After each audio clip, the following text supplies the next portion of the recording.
If you're going to live in a city of millions, you could do a lot worse than Toronto. For decades, Canada's largest city stood as an example of a big city that did not have big city problems. Well, that was then, this is now. Turmoil at City Hall, crime, the cost of living, infrastructure issues, gridlock, and yes, even pollution. They've all changed the way Toronto's viewed from within and, of course, from without. Sun columnist Joe Warmington has written extensively about that change from every possible angle. Joe still believes that there's some good in Toronto. Joe, just last week you and I are having a conversation, which I think is going to be a continuing conversation between you and me about Toronto the good.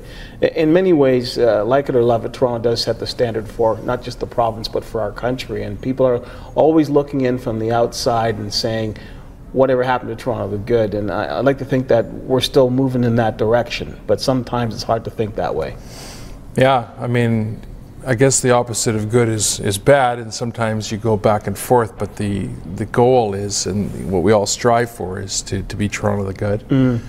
It is a great city. I mean, and I think that everybody from across the country, those that have sort of a, I guess, an animus towards Toronto, don't really. I think in the end they're proud. When it comes to the hockey team, maybe, but you know, we haven't had a Stanley Cup here for a while. But if we ever did, can you imagine how we would rub it in the noses of other cities? It wouldn't be just us celebrating; the country would celebrate, because this is our biggest city in this country, and in many ways we do hold the banner for this country, and that's something that we should respect. And I'm still wondering, do we respect that banner?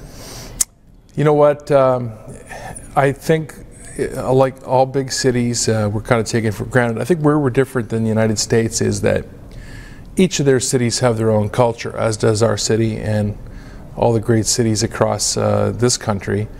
But Toronto's culture is obviously evolving, and it's different than it was, say, 40 years ago. And I think that's part of the problem that people have, is accepting who we are now. And you know, a lot of the obviously a lot of the immigration comes to Toronto. And if you've been in Toronto recently, you see these amazing neighborhoods pop up, you know, and now we're into African neighborhoods and things like that, where they weren't here before. And that's different for, say, somewhere in the country that doesn't have immigration, doesn't have the feel of that. Now with that, obviously, there's some people that focus on only the negative of it. You know, I've heard a great story back in the 50s here in Toronto when the Hungarian Revolution occurred, and then a lot of people from Hungary came to Toronto, and these are some of our finest citizens, and we work with people that are offspring of that thing that happened more than 50 years ago. Yeah. But what I didn't know was that there was a huge crime spree within that year here in Toronto they'd never seen before, because people were displaced, they had no money, no food. I'm not defending it, but there was more robberies and things like that in that year. And of course you react to that and you say, well, then that's the Hungarians. Well, that's not what it was. Within the next year, the year after that, your doctors, your lawyers, your professors, etc. You have to have patience in a democracy. And we don't have patience. And right now that phone's going to ring. I'm wondering who's flashing.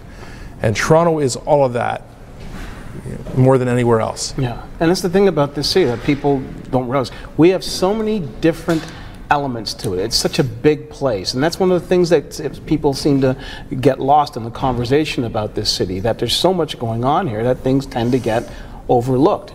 But is it possible to take a step back and realize what's important to keep Toronto the good as Toronto the good?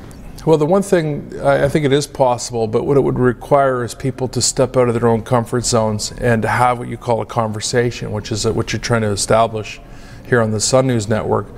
We're not ranting, we're not taking a political position, we're not saying that you're right or I'm wrong or vice versa. We're talking, and there's nothing wrong with the other way, but I think you don't get anything done if you don't listen and learn.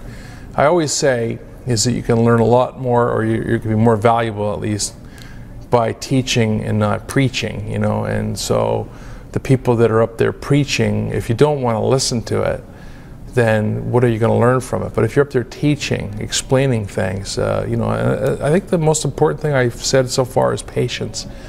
You can't have it all figured out in 5 minutes. It's not a TV show, but we're so bloody fast now, Brian, that we're in such a hurry. And you know, the other times we're in gridlock and worrying, and we got all these gadgets and things like that. And you know, we've got to remember that this is a very short life, and you either try to, you know, do it in a city. If you do it in a city, the individualist is there, it's part of it, but you're also a collective, and you have to get along. And if you don't, then, you know, you're not contributing. All right, Joe. Always appreciate your time.